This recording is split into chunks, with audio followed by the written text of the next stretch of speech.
Direction Madrid où se poursuit la COP25 sur les changements climatiques. L'Afrique est le continent le plus touché par le phénomène. Pourtant, les pays africains sont ceux qui émettent le moins de gaz à effet de serre. Notre envoyé spécial Nouha Bazir sur place nous en dit plus. On l'écoute. Aujourd'hui, le programme est toujours aussi chargé. Les pays africains sont aussi mobilisés à cette COP25.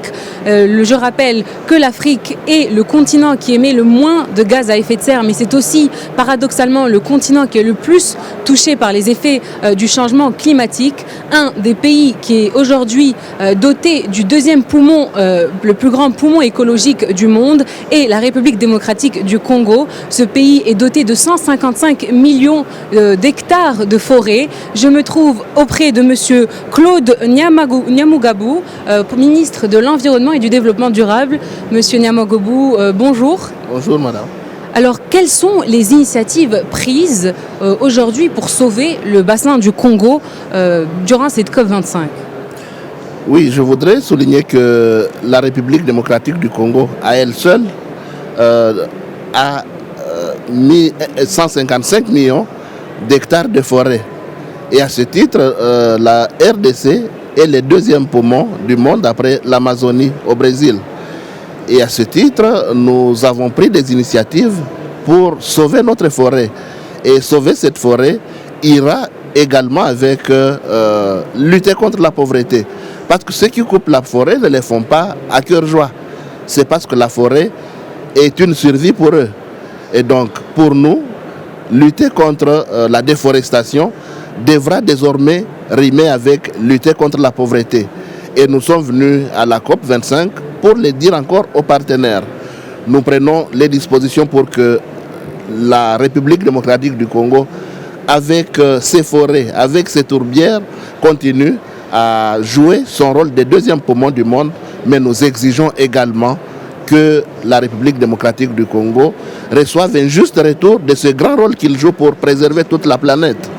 Et je voudrais ici, dans le cadre du reboisement, dire que le président Félix Tshisekedi a un programme ambitieux. Il a fait de l'environnement l'une de ses priorités.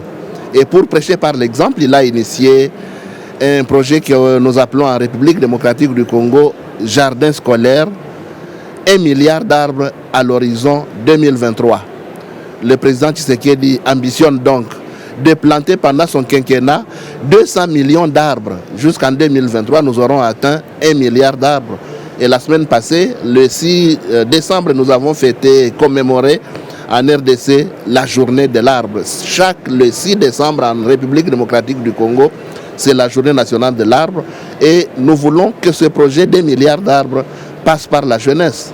Et nous le faisons avec les jeunes à l'école primaire, à l'école secondaire, pour leur apprendre dès le bas âge l'importance d'un arbre, pour leur apprendre le rôle que nous jouons aujourd'hui et que nous allons continuer à jouer, parce que nous voulons léguer à nos enfants une planète moins polluée. Donc, par rapport justement au partenariat avec les pays du Nord, quels sont les enjeux vis-à-vis des partenariats économiques pour l'Afrique aujourd'hui?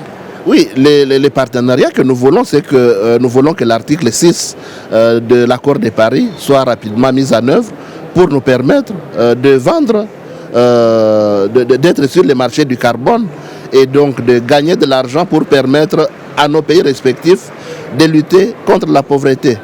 Parce que c'est là, lorsqu'on a mis l'initiative RED Plus dans l'accord de Paris, nous nous sommes réjouis et nous voulons que vite cet accord soit mis en œuvre pour nous permettre d'être sur les marchés du carbone et donc de gagner de l'argent pour nous permettre de lutter contre la pauvreté en Afrique. Eh bien, merci Monsieur Nyamugabo pour votre intervention. Nous espérons tous que les ONG, les représentants des gouvernements et les pays du Nord vont se mobiliser pour sauver l'Afrique, qui est le continent le plus touché par les effets climatiques, mais aussi le continent qui émet le moins de gaz à effet de serre.